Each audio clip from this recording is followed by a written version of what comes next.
नमस्कार। आज मैं आपसे एक बहुत महत्वपूर्ण मुद्दे पे बात करना चाहता हूं। आमतौर पे जब कोई नेता चुनाव के ठीक पहले किसी विषय पे चर्चा करता है या घोषणा करता है तो लोग कहते हैं वोट के लिए कर रहा है।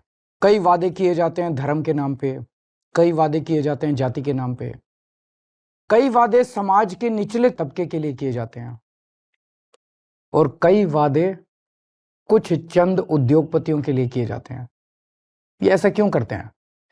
क्योंकि बाकी पार्टियों ने धर्म और जाति के नाम पे अपने वोट बैंक बना रखे हैं और बड़े बड़े उद्योगपतियों को खुश करना होता है क्योंकि उनसे चंदा लेना होता है। तो ये एक तरह से बड़े उद्योगपति उनके नोट बैंक हैं और बाकी लोग उनके वोट बैंक हैं। इस वोट बैंक और नोट बैंक के बीच में एक बहुत बड़ा ऐसा वर्ग है जो पिस के रह गया है।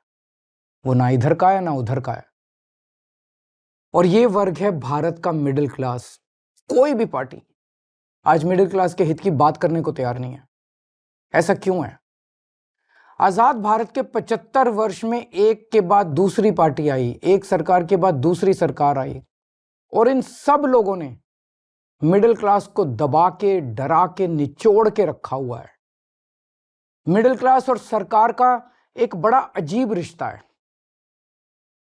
मिडिल क्लास के लिए ये लोग कुछ करते तो नहीं है, लेकिन जब जब सरकार को इनकी जरूरत पड़ती है तब तब मिडिल क्लास के ऊपर सरकार हथियार चला देती है, चाकू चला देती है। और ये हथियार है टैक्स। लाखों करोड़ों की संख्या में मिडिल क्लास टैक्स भर भर के देता है देश चलाने के लिए, लेकिन बदले में मिडिल क्लास को क्या मिलता है? कुछ नहीं। भारत का मिडिल क्लास सरकार का सिर्फ और सिर्फ एक एटीएम बन के रह गया है। सच बात तो यह है, the Indian middle class is victim of tax terrorism. आखिर ये मिडिल क्लास कौन है? टीचर हैं, डॉक्टर हैं, आईटी प्रोफेशनल्स हैं, इंजीनियर्स हैं, अकाउंटेंट हैं, बैंकर हैं, दुकानदार हैं, लॉयर्स हैं।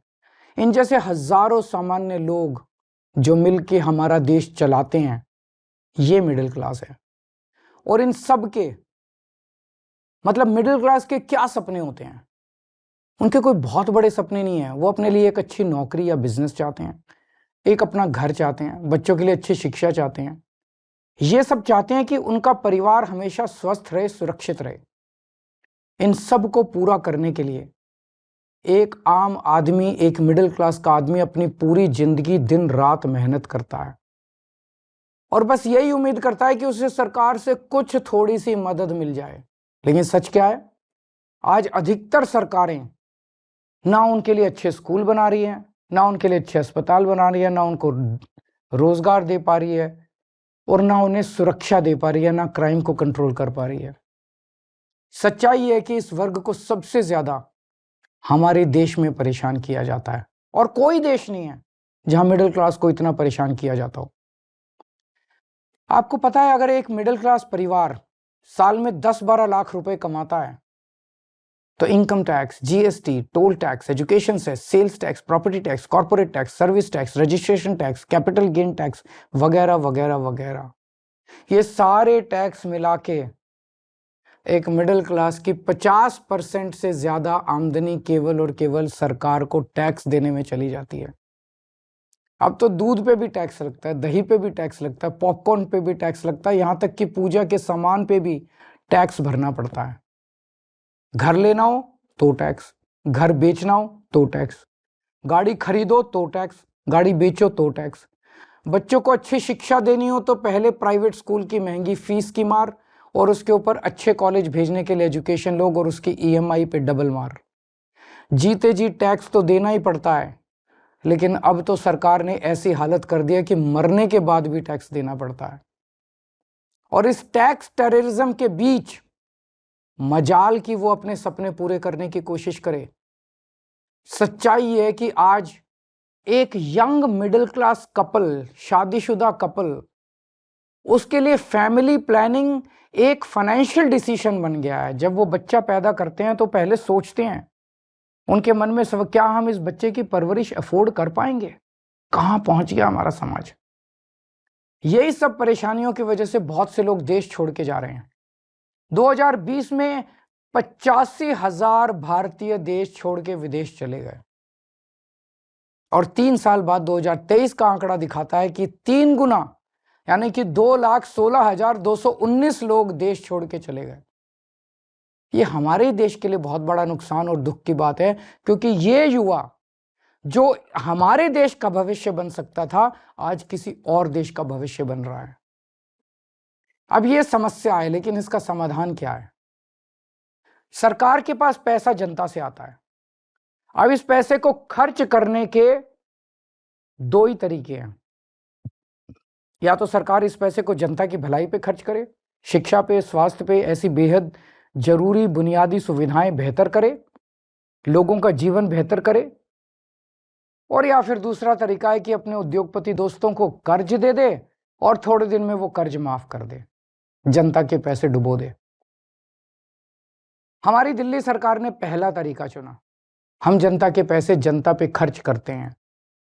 मेरा मानना है कि मिडिल क्लास सिर्फ शिक्षा से ही आगे बढ़ सकता है, इसलिए हमने सरकार बनते ही एजुकेशन का बजट 5,000 करोड़ से सीधा 10,000 करोड़ कर दिया और आज ये बजट 16,000 करोड़ पे पहुंच गया, हमारा दिल्ली का शिक्षा बजट। हमने सरकारी स्कूलों को इतना बेहतर बना दिया, इतना बेहतर बना दिया। ये स्कूल आज इतने अच्छे हो गए कि 4 लाख बच्चे प्राइवेट स्कूल छोड़ के सरकारी स्कूल में आ गए। अब बहुत बड़े स्तर पे मिडिल क्लास लोग अपने बच्चों को यहाँ सरकारी स्कूल में भर्ती करा रहे हैं। क्या पहले कभी आपने सुना था कि कोई बच्चा प्राइवेट स्कूल छोड़ के सरकारी स्कूल में जाता है? और इतना ही नहीं, हमने प्राइवेट स्कूलों को फीस बढ़ाने पे कैप लगा दी और हजारों बच्चों को उनकी सालों पुरानी फीस रिफंड करवाई है दिल्ली के अंदर। जो पिछले सालों में उन्होंने गलत फीस ले ली थी, कई स्कूलों से हमने फीस रिफंड कराई है। क्या आपने कभी एक आम आदमी को स्कूल के फीस का रिफंड मिलते हुए सुना है? तो आप ही बताइए, क्या हमने आप ही के टैक्स के पैसे शिक्षा में इन्वेस्ट करके, शिक्षा का बजट बढ़ा के, स्कूल बेहतर करके, प्राइवेट स्कूलों की फीस पे कैप लगा के, क्या हमने कोई गुनाह किया है? हमने मिडिल क्लास को महंगाई की मार से बचाने के लिए बिजली और पानी के बिल कम कर दिए। आज देश के सभी बड़े शहरों में सबसे सस्ती बिजली दिल्ली वालों को मिलती है। और इतना ही नहीं, हमने आपके टैक्स का पैसा इंफ्रास्ट्रक्चर में इन्वेस्ट करके पूरी दिल्ली में बिजली की सप्लाई 24 घंटे कर दी, जबकि 10 साल पहले दिल्ली में 8 से 10-10 घंटे के पावर कट लगते थे। ये करके मिडिल क्लास को अगर हमने थोड़ी सी राहत पहुंचाई है, तो क्या हमने कोई गुनाह किया है? हमने सरकारी अस्पताल बेहतर बनाए। सरकारी अस्पताल से रेफर होकर प्राइवेट अस्पताल जाने वालों की सारी सर्जरी फ्री कर दी। आपको जान के ताज्जुब होगा कि हमारे मोहल्ला क्लिनिक की सबसे ज्यादा डिमांड दिल्ली के मिडिल क्लास इलाकों से आती है। तो क्या आपके टैक्स के पैसों से अच्छे अस्पताल और अच्छे मोहल्ला क्लिनिक बना के एक आम आदमी को अच्छा इलाज करके हमने कोई गुनाह किया है क्या? अब इस मिडिल क्लास के अंदर भी एक वर्ग है जिनके बारे में सरकार ने कभी नहीं सोचा, वो है हमारे सीनियर सिटीजन। सीनियर सिटीजन्स ने, हमारे बुजुर्गों ने पूरी जिंदगी ईमानदारी से टैक्स भरा। मोटे मोटे तौर पे देखें तो एक एवरेज मिडिल क्लास का आदमी रिटायर होते होते कम से कम अपनी पूरी जिंदगी में 1 से 1.5 करोड़ रुपए का टैक्स तो दे ही देता है। इसके बदले में उसको क्या मिलता है? भगवान ना करे उसको कोई बड़ी बीमारी हो जाए, ना उसको इंश्योरेंस कंपनी कुछ देती, ना सरकार उसका हाथ पकड़ती। इसलिए आने वाले चुनाव के बाद हम दिल्ली में संजीवनी योजना लागू कर रहे हैं। इस योजना के तहत 60 साल से ऊपर के सभी सीनियर सिटीजन्स को सरकारी और प्राइवेट अस्पताल में बिल्कुल फ्री इलाज मिलेगा। तो आप बताइए, अगर आपके टैक्स के पैसे से आपके घर के बुजुर्गों को ही नहीं, पूरी दिल्ली के हर बुजुर्ग को अच्छा इलाज मिल जाए, तो क्या हमने कोई गुनाह किया है क्या? कभी सोचा आपने? जब यही चीज दूसरे देशों की सरकारें करती है तो हम वाह वाह करते हैं, यूरोप, लंदन, पेरिस, वो लोग करते हैं तो हम वाह वाह करते हैं, लेकिन हमारे देश में हम सब इसके खिलाफ बोलते हैं। ऐसा क्यों होता है? इसका कारण है कि सरकार ने मिडिल क्लास को एक तरह से मानसिक गुलाम बना दिया है। जब आपका ही टैक्स में दिया हुआ पैसा आपके ऊपर खर्च होता है या समाज पे खर्च होता है तो उसको फ्री की रेवड़ी कह के आपका अपमान किया जाता है। हाँ, ये बात तो सच है कि आपके पैसों से बहुत सारे गरीबों को भी बिजली पानी मुफ्त मिलती है, बस ट्रैवल मुफ्त मिलता है। आप सोचते होंगे मेरे पैसे से किसी और पे ये क्यों लगाया जा रहा है, लेकिन आज मैं आपसे कहना चाहता हूं इसका जवाब मुझसे बेहतर आपके माता पिता देंगे। आज हमारे जो छोटे छोटे शहरों में मिडिल क्लास है ना, इनमें से 99% के माता पिता गरीब थे।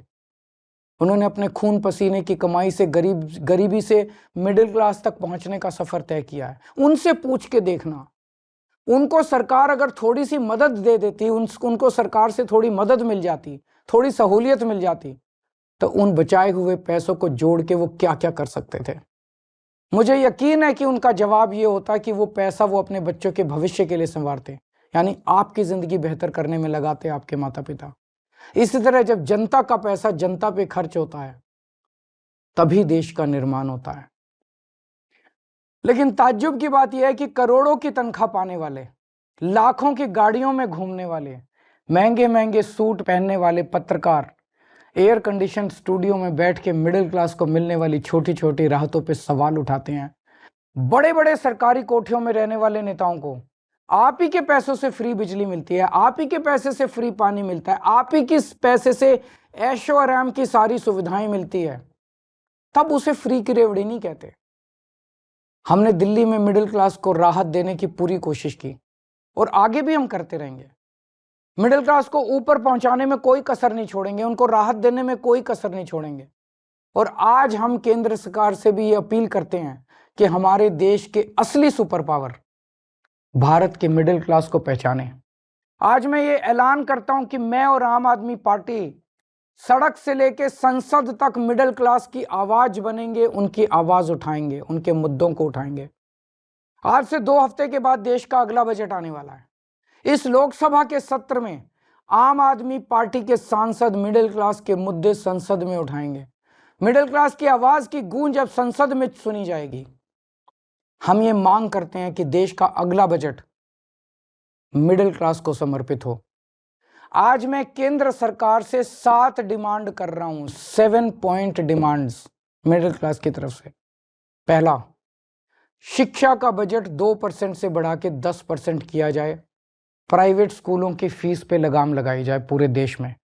दूसरा, उच्च शिक्षा के लिए, हायर एजुकेशन के लिए सब्सिडी और स्कॉलरशिप्स दी जाएं। तीसरा, हेल्थ का बजट भी बढ़ा के 10% किया जाए और हेल्थ इंश्योरेंस से टैक्स हटाया जाए। चौथा, इनकम टैक्स की छूट की सीमा को 7 लाख से बढ़ा के कम से कम 10 लाख किया जाए। पांचवा, एसेंशियल कमोडिटीज के ऊपर, आवश्यक वस्तुओं के ऊपर से जीएसटी खत्म किया जाए। छठा, सीनियर सिटीजन्स के लिए मजबूत रिटायरमेंट प्लान और पेंशन की योजनाएं बनाई जाएं और देश भर में सभी सरकारी और प्राइवेट अस्पतालों में सीनियर सिटीजन्स को मुफ्त और अच्छा इलाज दिया जाए। और सातवां, बुजुर्गों को पहले रेलवे में 50% कंसेशन मिलता था जो बंद कर दिया गया, उसे दोबारा चालू किया जाए।